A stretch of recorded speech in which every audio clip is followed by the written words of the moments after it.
Quelle ambiance, les gars. Quelle ambiance. Pour moi qui viens de me taper, en tant que supporter du Barça, qui vient de me taper le Classico, franchement, le Vélodrome était chaud bouillant. J'espère que quand je parle, vous n'entendez pas du bruit parasite et tout. Mais le Vélodrome était chaud bouillant. Franchement, j'ai pris plaisir à suivre un match avec une telle animation, en fait, parce que je me dis, même si c'est vrai, il y a toujours des abus, des dépassements, mais franchement, les supporters de l'OM ont su mettre l'ambiance et ça a vraiment gâché la soirée des Parisiens. On en parle après le générique.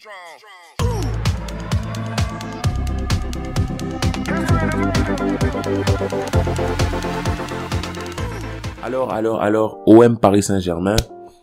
Qu'en dire? C'est le premier débrief, en fait, à propos du Paris Saint-Germain que je fais.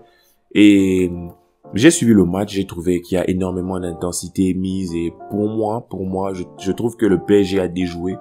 L'OM a vraiment eu la même mise, surtout en seconde période, sur le jeu, même s'ils n'ont pas pu se procurer ce but-là, mais ils ont quand même su garder, maîtriser je peux pas dire maîtriser le tempo, en fait, mais ils ont suffisamment étouffé le Paris Saint-Germain pour que le Paris Saint-Germain ne développe pas son jeu, en fait. Vous voyez? Parce que je n'ai pas trouvé le Paris Saint-Germain capable de produire offensivement, en fait. Parce que certes, il y avait 4 formidables attaquants devant, mais j'ai pas trouvé en eux ou dans leur manière de jouer la capacité de créer quelque chose de manière collective. C'est encore compliqué qu'ils arrivent à se trouver et tout ça. Et le jeu, des fois, il penche à gauche, mais il se retrouve tout seul à droite. Et lui, des fois, il sait pas trop quoi faire parce qu'à Barcelone, le jeu passait que par lui. Donc, ce qui fait que ça crée un décalage. Les attaquants ne sont pas tous impliqués, tout ça. Et je pense que c'est qu'est-ce que je raconte?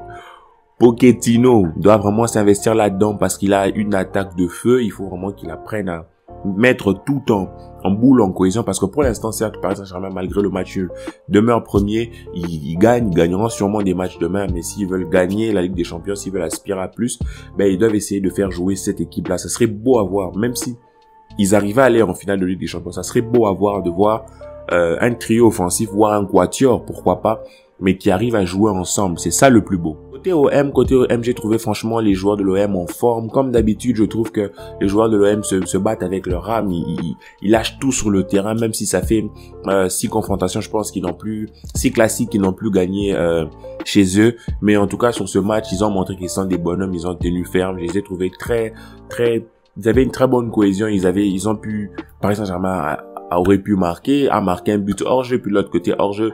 Mais je pense que l'OM, s'ils avaient eu une meilleure organisation offensive aussi, s'ils avaient eu peut-être ce tueur là devant, je ne suis pas en train de minimiser leurs joueurs, ils auraient quand même pu gagner ce match. Parce que moi, si je dois mettre une pièce, je mettrais quand même la pièce sur l'OM, parce que je trouve que l'OM a fait un match beaucoup plus consistant.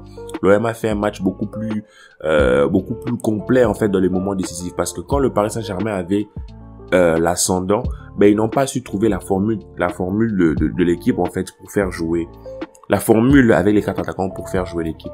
Je trouve que on se repose beaucoup au Paris Saint-Germain sur la vitesse de Mbappé et tout. Ce n'est pas mal, c'est un atout à ne pas négliger.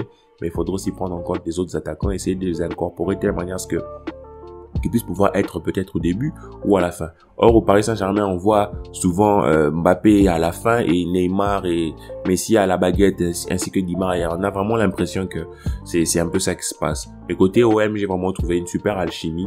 Il manquait de peu pour que le match soit renversé. On sentait même dans la tension du match global, hein, que surtout en seconde période, que l'OM pouvait mettre un but et tout faire basculer le Vélodrome. Personnellement, je ne sais pas si c'est qualitatif, si c'est mieux pour le Paris Saint-Germain de jouer avec 4 joueurs aussi offensifs que sont ceux qui ont joué aujourd'hui. Parce que certes, ça porte l'accent vers l'attaque, mais je trouve qu'ils sont un peu perdus dans leur rôle. Parce qu'on ne sait pas trop comment les faire jouer, qui fait quoi, en fait. Certes, il y a beaucoup de mouvements, beaucoup de déplacements, beaucoup de changements et tout ça, tout ce que vous voulez. Mais je trouve que il n'y a pas de rôle fixe. Et jouer à 4 comme ça pénalise énormément le milieu de terrain, ce qui fait qu'ils ont un problème dans la création, dans la proposition du jeu offensif, dans les transitions offensives. Ils sont plus axés à aller soit en contre-attaque, soit je sais pas, lancer Mbappé en contre-attaque, soit, voilà, quoi. Or, je me dis, c'est pas mal. Le Paris Saint-Germain a réussi à sortir, à arriver en finale contre le Bayern comme ça. C'était super. Ils se sont reposés sur ce jeu-là. Mais je pense que avec ces joueurs-là, il y a vraiment moyen de faire quelque chose. Côté OM, Payet en forme. C'est un bonhomme. Je trouve Payet, il représente l'OM, en fait. C'est un bonhomme. Il a fait un super match. Et en tant que fan du FC Barcelone, en tant qu'ancien du FC Barcelone aussi, j'ai trouvé, pas moi l'ancien, mais Conrad de la Fuente, j'ai trouvé qu'il fait une bonne entrée. Franchement, l'OM fait un superbe match. C'est un peu dommage qu'ils n'arrivent pas à vraiment à appuyer là où ça fait mal. Je trouve qu'ils ont des occasions, des opportunités, mais ils n'arrivent pas à les conclure, à les finir, parce que je trouve vraiment que l'OM a fait un match qui méritait un peu plus. Et si je dois me pointer du côté Paris Saint-Germain, je dirais que franchement Pochettino a du travail à faire pour cette équipe. Essayer défensivement, ça va, ils sont plutôt solides.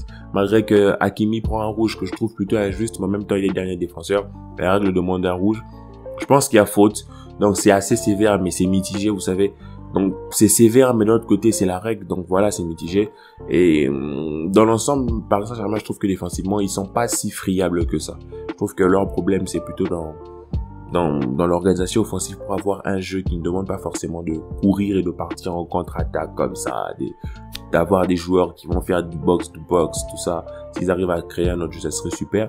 Mais si je devais me mettre du côté de l'OM, je dirais vraiment que j'ai un pincement au cœur pour eux. Certes, en tant que fan de Messi, j'aurais préféré que Paris Saint-Germain gagne, mais en voyant ce match, j'aurais vraiment voulu que l'OM gagne pour tous les efforts, pour tous les supporters, pour l'ambiance, pour ce que ça aurait représenté pour eux.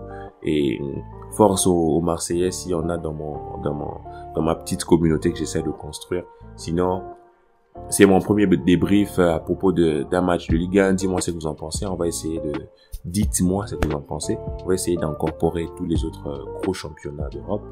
Et bien sûr, s'il y a des fans de Marseille, des fans de Paris Saint-Germain, je suis ouvert à la discussion sur mes réseaux sociaux. Rejoignez-moi, parlez-moi de votre club et je pourrai en parler mieux en mieux. Ciao la famille.